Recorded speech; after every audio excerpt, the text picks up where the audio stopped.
Shoes that might have been danced in, now lifeless and misshapen. Intimate family portraits taken in a Lithuanian village that was annihilated. These are just some of the mementos from one of the darkest moments in human history. Items that are unflinchingly displayed at the United States Holocaust Memorial Museum in Washington. So since the museum opened its doors, how many visitors have you had? About 35 million people from all over the world.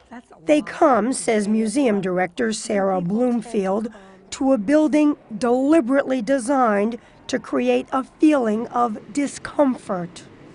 The architect, when you enter this building, he wants to send you cues immediately that you're in a different world. An oppressive one. Right. And he would say, like a world turned upside down. It was President Jimmy Carter who in 1978 envisioned a monument to commemorate the Holocaust. But when he asked writer Elie Wiesel, Nobel Prize winner and Holocaust survivor, to be in charge, he suggested a museum.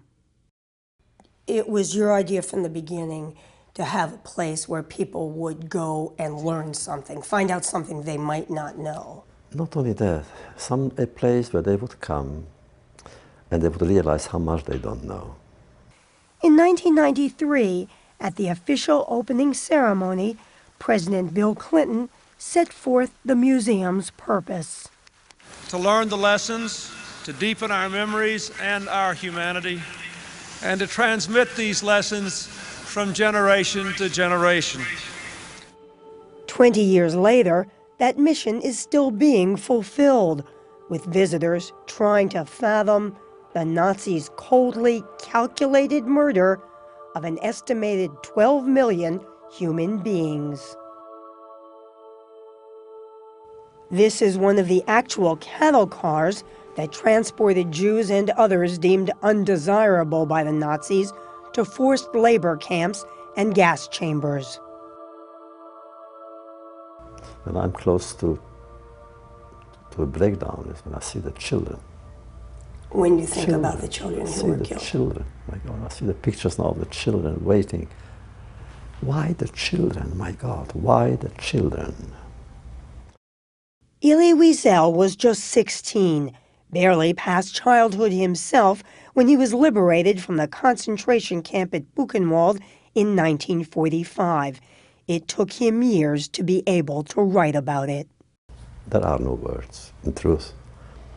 The enemy managed to push his crimes beyond language. Who could really describe what it meant, standing in line to the gas chambers? Who can? But the museum has provided an outlet for many who lost so much. In commemoration of its 20th anniversary, there have been events across the country to honor World War II vets and survivors, a generation that is fast disappearing. I still have a lot of memories. It was small, but it was memories of being hungry and thirsty and frightened. Eva Van Enken is donating a stuffed bunny that camp prisoners managed to piece together for her. And it's now 70 years old and decaying. And although my children are aware, their children won't be. So eventually it would have disappeared. So I really thought it was a better place here. In fact, the museum has opened a collection and conservation center to safeguard such artifacts. We have everything from concentration camp uniforms worn by the victims to the badges that they wore in camps. Curator Steve Luckert showed us an album that contains some of the few known photos of Joseph Mengele, the notorious physician who conducted brutal medical experiments on prisoners at Auschwitz.